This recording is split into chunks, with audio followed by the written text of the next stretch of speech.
دليل على الاجتهاد في العبادة.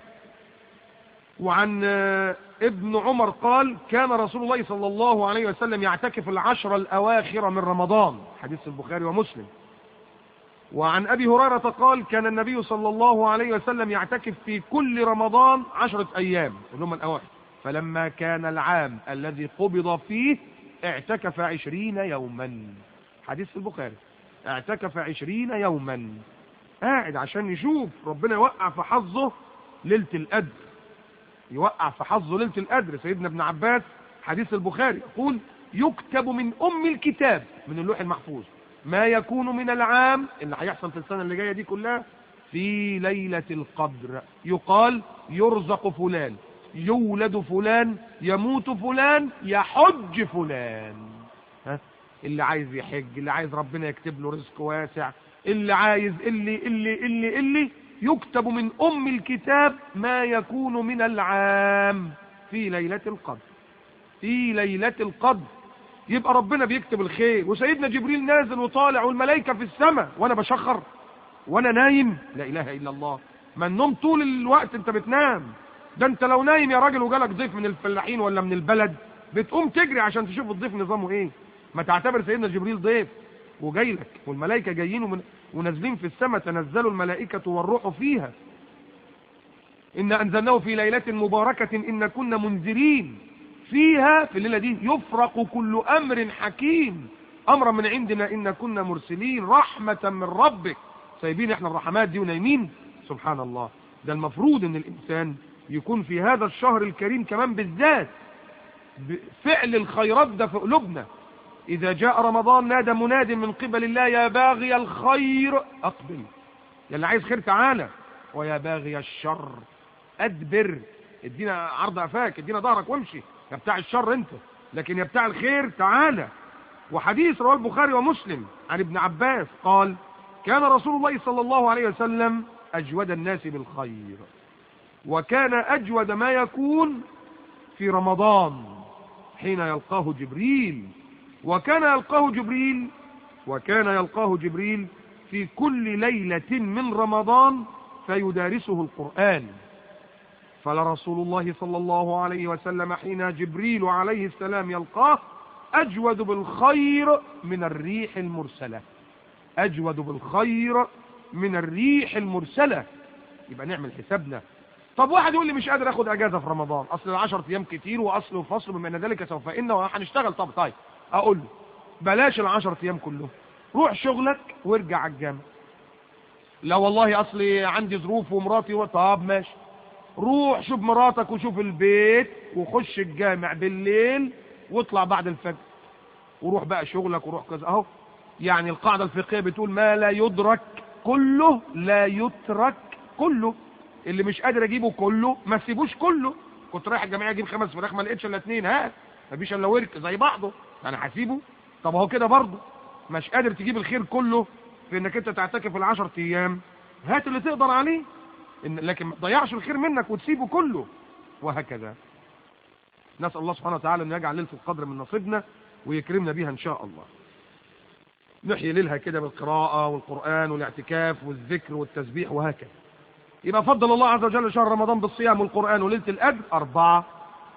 جعل الله عز وجل اللي يعمل فريضة في هذا الشهر بثواب 70 فريضة، واللي يعمل سنة كأنه عمل فريضة، كأنه عمل فريضة. حديث رواه ابن خزيمة قال صلى الله عليه وسلم يا أيها الناس قد أظلكم شهر عظيم مبارك، وشهر رمضان، شهر فيه ليلة خير من 1000 شهر، اللي هي ليلة القدر. جعل الله صيامه فريضة وقيام ليله تطوعا. طيب ماشي، شوف بقى اللي جاي دي، من تقرب فيه بخصلة من الخير، اللي يعمل فيه خير كان كمن أدى فريضة فيما سواه. شوف ثواب السنة هنا بفريضة، ومن أدى فريضة فيه كان كمن أدى 70 فريضة فيما سواه. يبقى فرصة عمرك تعمل سنن يلا، وتعمل فرايض كتر. الفريضة بثواب 70 فريضة والسنة بفريضة. طب الكلام ده انا استغله ازاي؟ لو انا عاقل بقى استغله ازاي؟ استغله بالآتي، ان انا لما اعمل فرائض في رمضان، يعني ايه زي ايه فرائض؟ يعني طبعا بصلي الفرائض دي خلاص بناخد ثوابها 70 فريضه، لكن في فرائض تانية بقى، بر الوالدين، قبل ايد ابويا وامي كتير في شهر رمضان، لو كنت متجوز ومنفصل عنهم اروح ازورهم كتير وارفع السماعه واسال عنهم يا رب كل يوم في رمضان، يبقى دي فريضه بر الوالدين، سواء بقى احياء او اموات. احياء بالثلاث حاجات اللي بنعملهم مع الاب والام: توقير الاب والام اللي منها تقبيل ايديهم ومنادتهم باحسن الالفاظ، 2 سماع كلامهم طالما ما فيش معصيه، 3 الانفاق عليهم لما يبقوا محتاجين ومعايا، اكتر من دول في رمضان اذا كان ابويا وامي احياء. طيب حد منهم مات او ماتم، جاء رجل الى النبي صلى الله عليه وسلم وقال يا رسول الله هل بقى علي شيء من بر ابوي ابرهما بهما بعد موتهما؟ قال نعم، عد 5: الصلاة عليهما، صلاة الجنازة، والاستغفار لهما. طب انا قاعد ما انا في رمضان اقول رب ارحمهما كما ربياني صغيرا، يبقى كاني بأدي فريضة اهو. الصلاة عليهما والاستغفار لهما، وصلة الرحم التي لا توصل الا بهما، من ناحية ابويا الاقي عمي وعمتي، ومن ناحية امي الاقي خالي وخالتي وانا نازل بقى، يبقى صلة الرحم التي لا توصل الا به.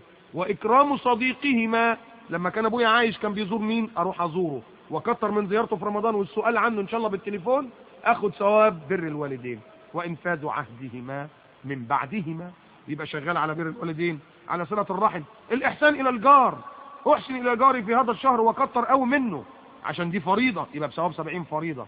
غض البصر اكتر منها في رمضان، مش على نظام الناس اللي يقول لك يلا ده احنا ده سلي صيامك سلي صيامك اصل انا صايم، اغسل عينك ومتع نظرك. تغسل فين؟ ده انت صايم، ده انت بعيد عن الحلال وبتعمل حرام، تاخد سيئات ازاي؟ غض بصرك يوم تبتدي تاخد ثواب 70 فريضه انك بتعمل فريضه غض البصر. غض البصر عن محارم الله عز وجل، الصدق، الامانه، الوفاء، كتر من الفرائض تاخد ثوابها، وكتر من السنن يتحسب لك فريضه.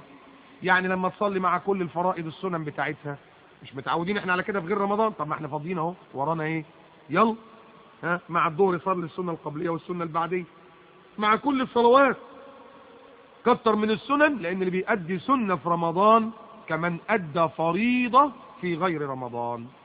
يبقى ناخد بالنا من الامر ده، اللي هي السنه فريضه والفريضه ب70 فريضه. الامر الخامس بعد الصيام والقرآن وليلة القدر والسنة فريضة والفريضة 70 فريضة: اوله رحمة، واوسطه مغفرة، واخره عتق من النار، كما قال النبي صلى الله عليه وسلم، حديث رواه ابن خزيمة.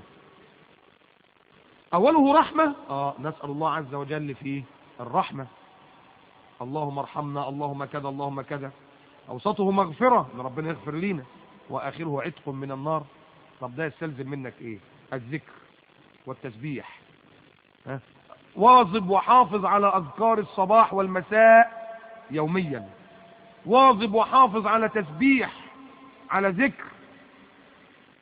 استغل وقتك في رمضان. اوله رحمة، اوسطه مغفرة، واخره عتق من النار. عشان كده بتحرص فيه على الخير. من الخير ده اللي علمنا فيه سيدنا رسول الله صلى الله عليه وسلم، بيقول في صحيح البخاري ومسلم: لا يزال الناس بخير ما عجلوا الفطر. وفي حديث ثاني: ما عجلوا الفطور واخروا السحور. وحديث رواه ثاني ابو داود والترمذي، يقول صلى الله عليه وسلم: اذا افطر احدكم فليفطر على تمر، عشان ده فيه نسبة سكر مرتفعة والجسم بيحتاج لسكر في اول الافطار. فليفطر على تمر، فان لم يجد فليفطر على ماء فانه طهور. لو ما لقيناش تمر يبقى نفطر على الايه؟ على الميه. ده فعل خير وبتقتدي بيه بسيدنا النبي صلى الله عليه وسلم، وبتطفز فيه سنة سيدنا رسول الله صلوات الله وسلامه عليه. ليه بقى ان احنا نعجل الفطور ونأخر السحور؟ بنعجل الفطور عشان يبتدي جسمي يشتغل على طول، يعني بكسر صيامي وبعدين اصلي المغرب مثلا وبعدين ارجع اكمل بقى واكل الاكل. ونأخر السحور علشان نلحم في الفجر، نلحم في صلاة الفجر، يبقى بيننا وبين الفجر وقت بسيط جدا.